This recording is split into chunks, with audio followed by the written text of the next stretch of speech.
Risotto. What's up, guys? I'm Carolina Risotto, and welcome back to another episode of No Ducks Given podcast, the podcast where we talk openly and honestly about the highs and lows in life because vulnerability is a superpower, not a weakness. Today, I'm coming to you from the future, okay? Because we're finally back with season two. Took me a second, I know, but I wanted to give you guys some context before we go back 5 months in time, okay? Right now, I am in Paris, France. I just moved here after spending the past 7 months traveling through Europe and Brazil, filming a documentary for my YouTube channel. It is a self discovery project where I go back to all the places I have heritage from. It's been an incredible experience, and throughout the journey, I decided to move to Paris. So that's why I'm here. Yeah, there's no Eiffel Tower behind me, there's no interesting background. That's because I just moved here and still figuring things out. But I'm really, really excited to be back with season two. Season one was such an incredible journey, and I feel like I learned so much and have actually been making an impact on your lives, which makes me so, so happy. So, we're back with season two, and it's gonna be a little bit different. There are going to be a lot of solo episodes because I recorded the season mostly while I was traveling. So it was really hard to have enough time to schedule an interview because I wasn't in any city for longer than 6 nights. And while you're also filming a documentary and working for clients, it sort of became unsustainable. But also, I think season two is supposed to be about solo episodes. The main reason I traveled by myself was to leave the US, try to learn from a different culture, see things from a different perspective, and also to understand what is the lifestyle that works for me. Because after about 9 years living in the US, I started noticing some toxic patterns in my relationship with myself and things that I needed to change. But I thought that the best way to learn would be by traveling, by spending time by myself, and most importantly, learning about different cultures. So, this first episode that you guys are going to listen to, which is titled All I Know Is I Know Nothing, is really just a great representation of a confused person in their 20s trying to figure out what the world is and who they are in many ways in it as well. So, without further ado, let's dive into episode one of season two of No Ducks Given podcast. What's up, guys? I'm Carolina Risotto, and welcome to another episode of No Ducks Given podcast, the podcast where we speak openly and honestly about the highs and lows in life because vulnerability is a superpower, not a weakness. I've been kind of reflecting a lot on the idea of questioning our reality. I think the first thing that we need to normalize is that there's not one truth. There are multiple truths. And I think it's important for us to accept the fact that your reality will always be different from mine. And I think sometimes our need to be right holds us back from exploring a different perspective or something new that might actually be good for us. So today, since I am going through this new self discovery journey where I'm trying to learn about new ways of living, I thought we could sit down for a second and question my entire reality. Now, I'm not really sure how this is going to go. This is something that a lot of philosophers used to do, including Socrates, who inspired this episode with his quote, "All I know is I know nothing." And this is definitely the way that I felt these past 3, 4 months for sure. It just felt like so many spells were being broken about what New York City was, what my life was, what my friendships were, the way that I operated, that I thought was like so right for me and that things were going so well. And in some ways, sure, they were. It's not that everything was bad. I mean, not at all. I'm grateful for everything, even the moments of pain. But I think I've had some really big moments of like shock of reality this year, and all of them have led me to embrace potentially new ways of living, new ways of thinking, and kind of reevaluate what am I doing wrong? What are other people doing right? What is wrong? What is right? Everything is just so subjective at the end of the day.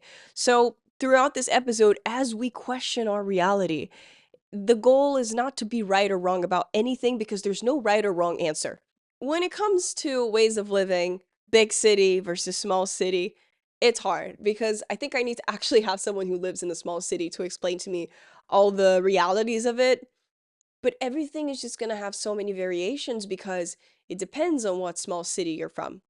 If you're from a small city in Europe versus Africa versus Asia versus South America, gosh, there are just so many different ways to live and to be. And I think what's cool about when you travel is that you so instantly challenge that because you will see a different perspective. And just experiencing a different perspective, even if it's not the right one for you, it just teaches you that it's out there and that it can be yours and that it is true. You know what I mean? It's good just to know and to experience that something else other than your reality and your truth exists. And to me, these days, with the amount of media and information we get every single day, it's so important to actually go out there and see it and feel it because I will never, and I think this actually applies to most people, right? I will never understand something as well if I read about it versus if I experience it, or if I live it, or if I actually see it. I feel I kind of got that sort of during my time working in journalism back in 2015 because I wasn't the news reporter, I wasn't structuring the story, and I wasn't involved in the story that was happening. I was just there filming. I was filming and producing stories, and that was it. Though it's a lot of responsibility. I would film the news happen, and then I would see it streamed on TV with its own narrative. And the reality that I saw in person was different from the news that was actually reported on TV later. But that's because I saw things from my perspective when I saw the news happening live in front of me, and whoever reported that news gave it a different interpretation of their own perspective, which was already different from mine. And I think this also goes with religion as well. Now, I don't mean to make this, an intense debate. Religion is always a sensitive topic. However, when it comes to religion, it's like, sure, you can say you're a Catholic, but how you practice your Catholicism is going to be different from how your sibling practices Catholicism and from how your mother practices. And everybody's perspective is also going to be different. Sure, the core values, the core idea of it might be similar, but it's still gonna be different because everything in life is subjective. Every single experience, every single opinion, and sometimes two people might be saying the exact same thing, but with different words because different words also have different meanings to both of them. And this is something that actually happens a lot with me and my sister. Sometimes I say something which is me agreeing with her about something, and she thinks I'm disagreeing because of a specific word that I use that to her means something different. But we're actually saying the same thing, and I'm like, well, no, that's not what I mean. What I mean is this. So we end up agreeing, but we're discussing over the meaning of a word that I used. And so I change the word, and she says, oh, no, but that word also doesn't work. And then you end in this stupid debate about a freaking word. So it's just crazy how many variables there are in life.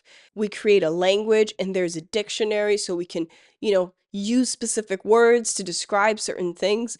But the truth is, what a word means, what a sentence means, it's all based on your previous life experience.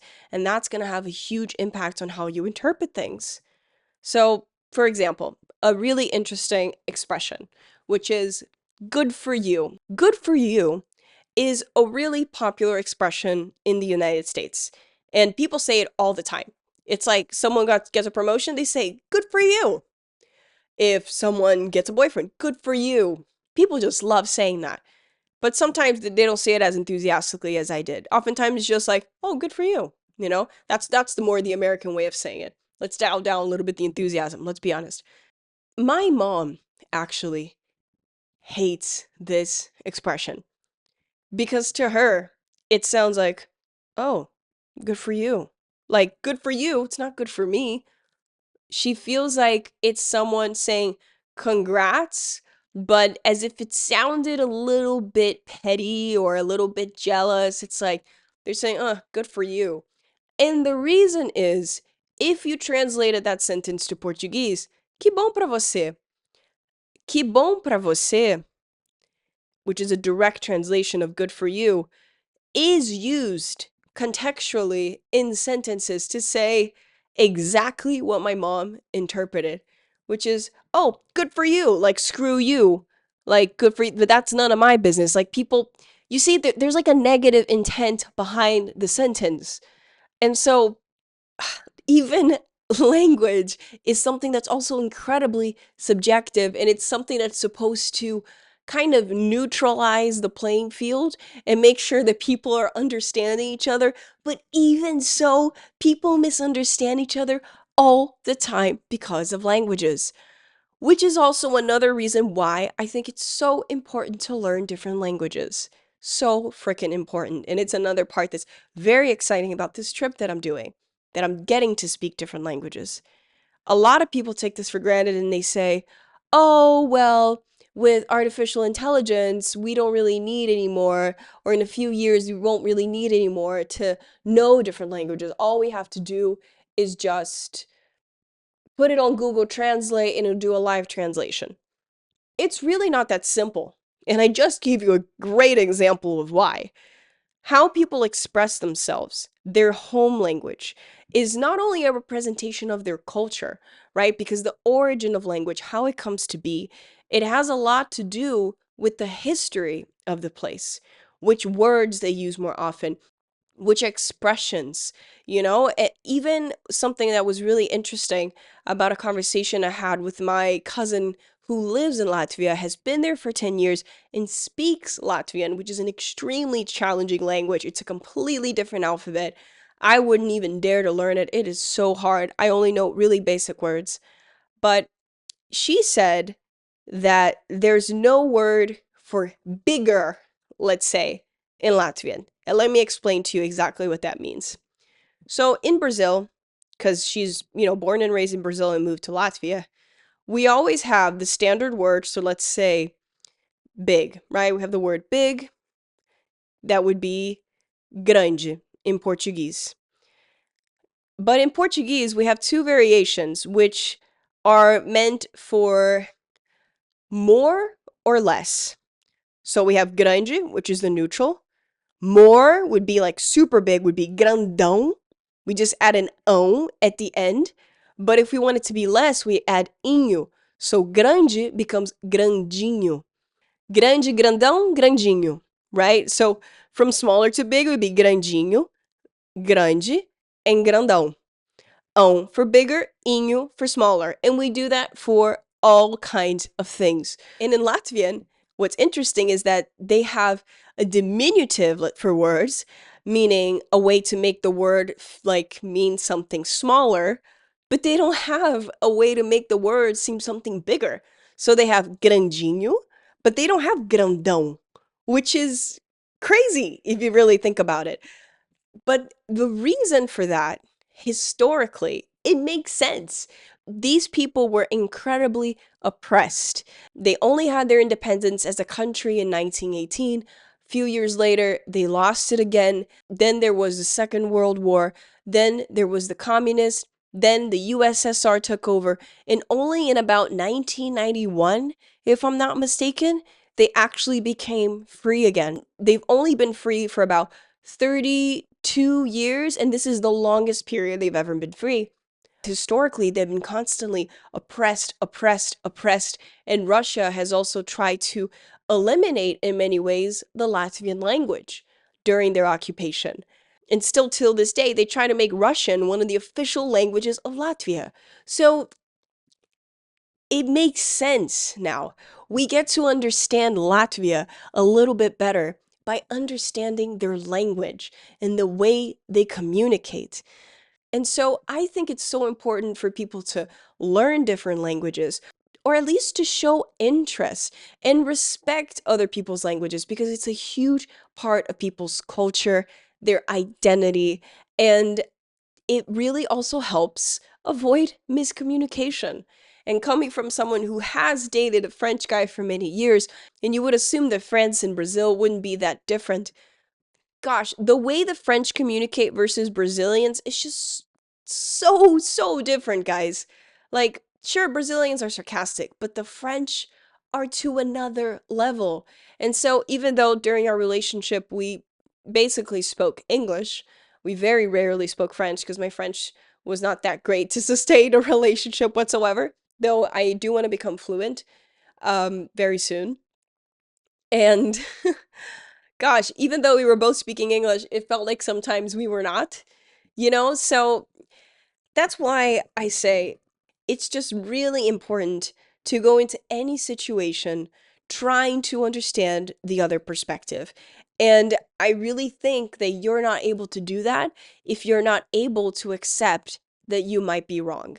And maybe it's not that you are wrong about something, but you might be wrong in their perspective. Or maybe if you just popped on the other side, you're both right and you just don't know it because you're expressing things in a different way.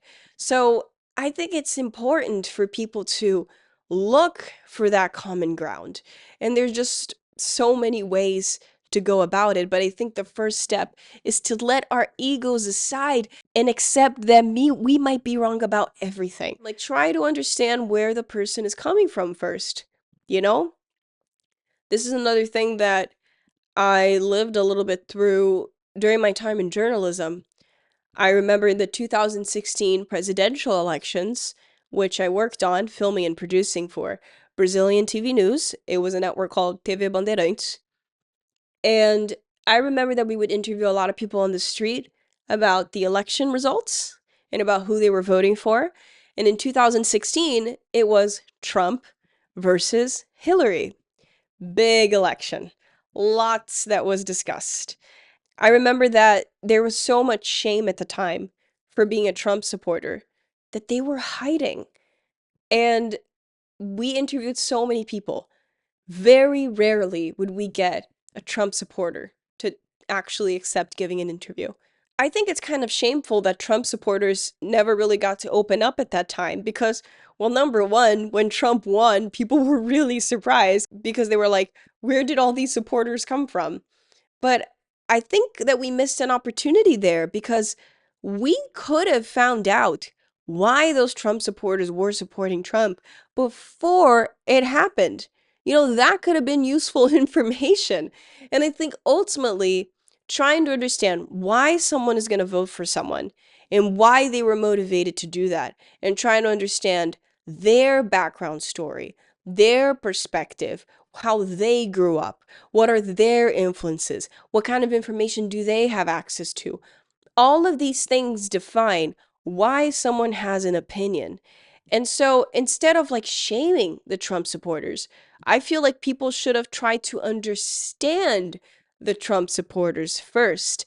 And I think it's a lot more complicated than just pointing fingers.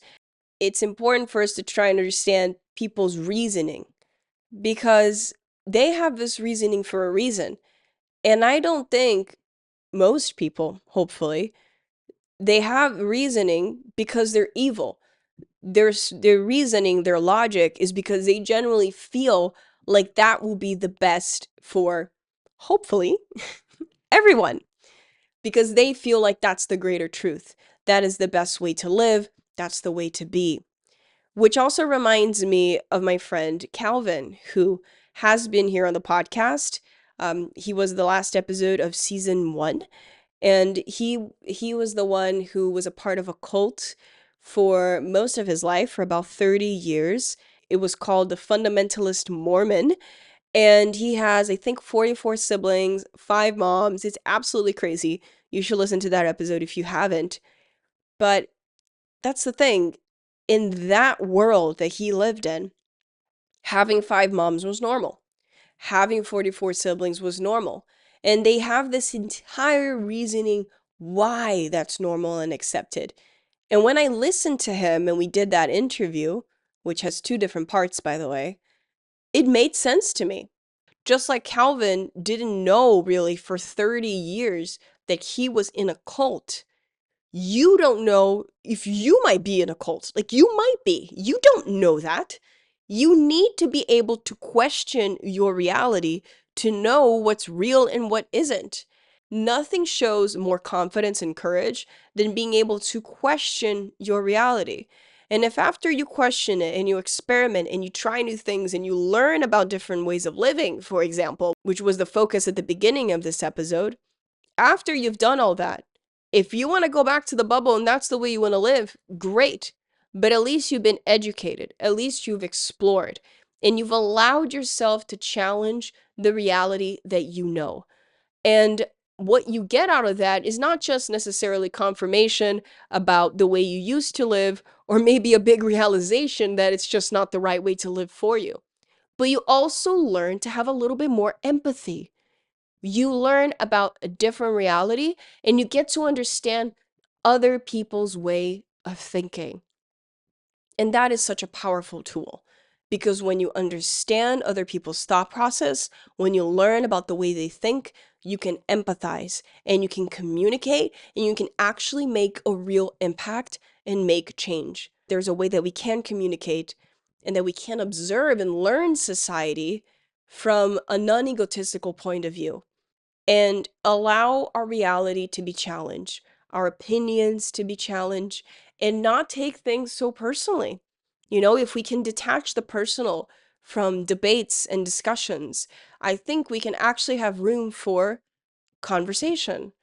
But it's like people are so threatened by questioning their reality. They're so threatened by being wrong because it would make them insecure potentially about everything they've built and about who they are, that they're not willing. So all they know is how to point a finger.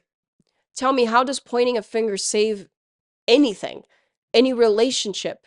How does it fix any discussion? It doesn't.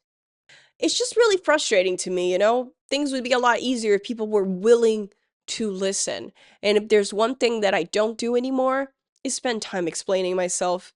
If I notice that I'm having a conversation with someone and they're not willing to listen and all they want is to be right, I straight up tell them, look, all you want is to be right. You don't want to have a conversation. If you ever actually want to listen to me, I'm here and we can talk.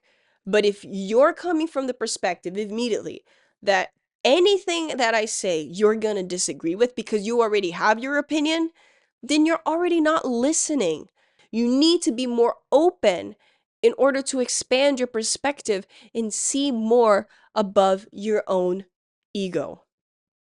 And I get it. I understand that questioning our reality, debating ways of living, all of these things, it can be hard. It's hard for us to sometimes look at ourselves and realize that we have to change our entire lives, or that we've attracted the wrong people into our social circle, or that we're stuck at the wrong job even though it pays really well and we actually just want to be an artist and do our own thing.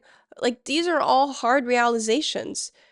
But understand that when you don't accept potential diverging opinions, when we don't challenge our reality, or even worse, when we don't let our reality change because we're so scared of it, we miss out on true happiness. We miss out on an opportunity to really get to know ourselves. And that's jail, guys. That is inner jail. And the longer you deny it, the harder it is to get back from it. It does not get easier, it gets harder the longer you deny it.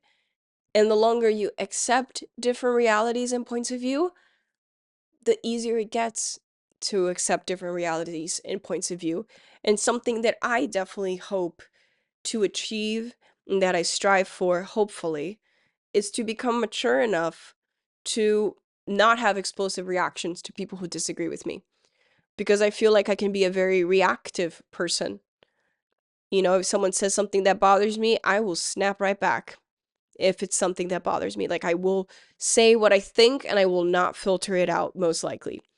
And that's not a quality that I necessarily like, because I feel like when you're reactive, it's also sort of a defense mechanism. And I'm sort of currently kind of trying to figure out slowly, I'm not putting too much thought into it, but I'm trying to figure out why I'm so reactive. Why does it bother me so much? I think it's important for us to gain that self awareness, but to me, being reactive just shows lack of balance, lack of control, feeling threatened, and those are not qualities that I want to have. So that's personally something that I'm working on right now. This episode has really taken us places today that I did not expect. But I think that I've really embraced the idea that all I know is I know nothing. And it's funny that I had actually written notes of the things that I wanted to talk about, but I went on so many different tangents with you guys that I think it became an interesting debate kind of thing. I'm almost kind of like hesitant about going to my notes here. But yeah, we started this episode talking about differences in work and life and living in a big city versus a small city. And then we talked about, social habits and the way people communicate. I think another thing that's cool to point out regarding this topic is the physical touch thing, because in Latin countries, people are very touchy. In Brazil, it's not uncommon for you to hug your boss every day. It's not uncommon. I'm sure it depends on what kind of job you're at. If you're dudes, you're probably going for the handshake. But women usually hug or give two kisses on their boss. I know that was the case with me. Um, and I remember that my first year in the US, I would go for a hug for my boss instead of a handshake. I was just so clueless. I had no idea that that was inappropriate. But I think that's another point that's important to mention, that we sometimes might think that someone, let's say, is being inappropriate by going for physical touch in a situation, but the culture affects that so much. So just because someone is going for a hug at an event where you think that's inappropriate, try to think first, where do they come from? Because that is going to give you context. And fortunately, I've had a lot of people that I've met and I've worked with throughout the years who know I'm Brazilian, and they know I'm extra friendly and extra touchy, and that sometimes I will send them really sweet messages out of nowhere just saying, I'm so grateful to have you in my life, and they're not going to think that I'm a weirdo for it. I'm really grateful for these lovely Americans that I have in my life who understand that I'm just coming from a place of love and gratitude, and sometimes I just feel so much love and gratitude that I can't control myself, and I just send these lovey-dovey messages. But yeah, so that is another thing that I think it's important for us to reflect on. How do different cultures communicate when it comes physically, to physical touch, or how they approach you at a bar or anything, what we might think is offensive might not be to them. And so I think it's just another layer to this conversation, a little lighter layer, especially after talking about cults again. Holy Christ. I mean, it's a pretty important topic, but yeah, allowing yourself to believe that you're ignorant and allowing yourself to say, all I know is I know nothing. Go Socrates. I think it's a strength. And I think it's something we should all embrace a little bit more. Because when we accept that we know nothing, we can kind of absorb the world from a really new perspective. If anything can be right and anything can be wrong, and I can test every single theory, I can become something even more interesting than what I am today. Because, of course, I already have my core values and the things that I know and understand. But if I accept that things can be different, and I challenge that and I explore that, things can become something so freaking interesting and magical. And it can really surprise us because we don't know what's on the other side, but we're willing to question it and we're willing to discover. And that's awesome. Like, that should be celebrated. We should celebrate our differences. We should celebrate crossing over and experiencing our differences because it gives us a new perspective, and still our own, because at the end of the day, it will always be our own, but it will be ours even more after we question it. Your opinion becomes even more yours when you question the other side, you engage with the other side, and you come back to yourself. Now, I know that I'm young and that there's a lot that I haven't lived or experienced, and maybe that's why I have this point of view. But I really, really believe today, I can say I really believe that questioning our reality should be a daily practice, no matter our age or the stage of life we're in. Question your reality. Go for it. I'm not saying change your mind. I'm saying question it. Explore. Do a little studying. Get out of your comfort zone. I know that it's uncomfortable to question your reality. I get it. You think I'm not uncomfortable right now? Like, I'm traveling the world without an itinerary. Like, I have an idea of where I'm going, but I don't really have an itinerary. I never really know where I'm sleeping next week. I don't even know exactly how I'm making money next week. Yet I'm here recording this, completely willing to trust the universe that it's going to help me throughout this process, and that everything I'm learning has so much value that I know that it will help me make more money eventually. And I don't know, I just trust the process. So I think sometimes being uncomfortable, yeah, it's kind of inevitable, but you have to trust the process of being uncomfortable. Of course, you want to respect your boundaries along the way. If there's one thing I've done, is sometimes I've disrespected my boundaries and gotten too out of my comfort zone. But sometimes you need a little push. You need a little push. And usually you're the one who needs to push yourself. Respect your boundaries, but push yourself. Explore. Question yourself. Because at the end of the day, the truth is, and I can say that for myself, all I know is I know nothing. So take everything I said today here with a grain of salt. Question it. Say I'm wrong. Say I'm right. Doesn't matter. These were just some reflections. Some really strong opinions that I had there for sure. So I'm not really sure how neutral I was throughout this. Probably not. It's kind of hard to be this neutral when you're having a conversation with yourself. It would have been interesting to have made this into a debate. I'll probably consider that. If you guys are interested, I'll bring someone with a completely different point of view. I think it's something that we all can work on a little bit more. Be a little bit more patient, listen a little bit more, right? They always say have 2 ears and one mouth for a reason. I agree with that. I think that makes sense. And challenge your perspective, challenge your reality, and let me know in the comment section below here on YouTube, what is the reality that you currently want to challenge? I would love to hear from you and for us to question that together. I don't know. Let's figure it out. Or not. You don't always have to have an opinion about everything. Sometimes I think it's fine to just say, you know what, I don't have an opinion because I don't have enough information about this subject. I'll do some more research and get back to you. I think that's a great answer, honestly. We don't need to have an opinion about everything. Accepting where you are in life and your ignorances and your blind spots is, I think, as powerful, if not more powerful in a way, than actually having an opinion. But don't be ignorant for too long. It's not good being ignorant. Though I have a lot of blind spots I need to work on right now. And one of them is catching up on the news properly. It's so easy through social media, just looking at the headlines, clicking quickly on an article and not actually diving deep into what's happening. So that's something that I'm going to commit myself to do with you guys, is to read more international news in detail so we can learn a little bit more about what's happening around the world. And then, an episode like this will be even more interesting because I will have learned so much more. And so that's a point of ignorance that I want to correct.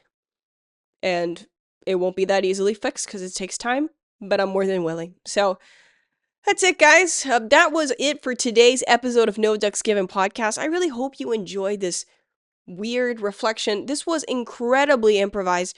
But I really hope you guys enjoyed this episode. It was certainly a pleasure recording it and spending it this time with you. Remember to send this episode who needs to question their reality a little bit. And please rate this podcast. It really helps us grow. And I really need you guys to rate it so it can start popping up on people's feed. And also share this podcast with a friend or a family member. Sharing it with one person already helps me out a bunch if you like this podcast, which I assume you do because, hey, you made it till the end. Good for you. Little star for you, okay? A virtual star. Can you feel it? Do you feel special? Okay, wonderful. So I'm going to say goodbye here with my friend Toto, who's been with us the entire time. If you're watching me on video, we're going to say goodbye here. He's atop my head. It's a tiny little Dalmatian. He's really cute. And I've had him since I was 7 years old. And he's traveling the world with me. So I'm Carolina Risotto. This is Toto. Or I'm Carolina Risotto. This was No Ducks Given podcast. I will see you guys on the next one. Quick.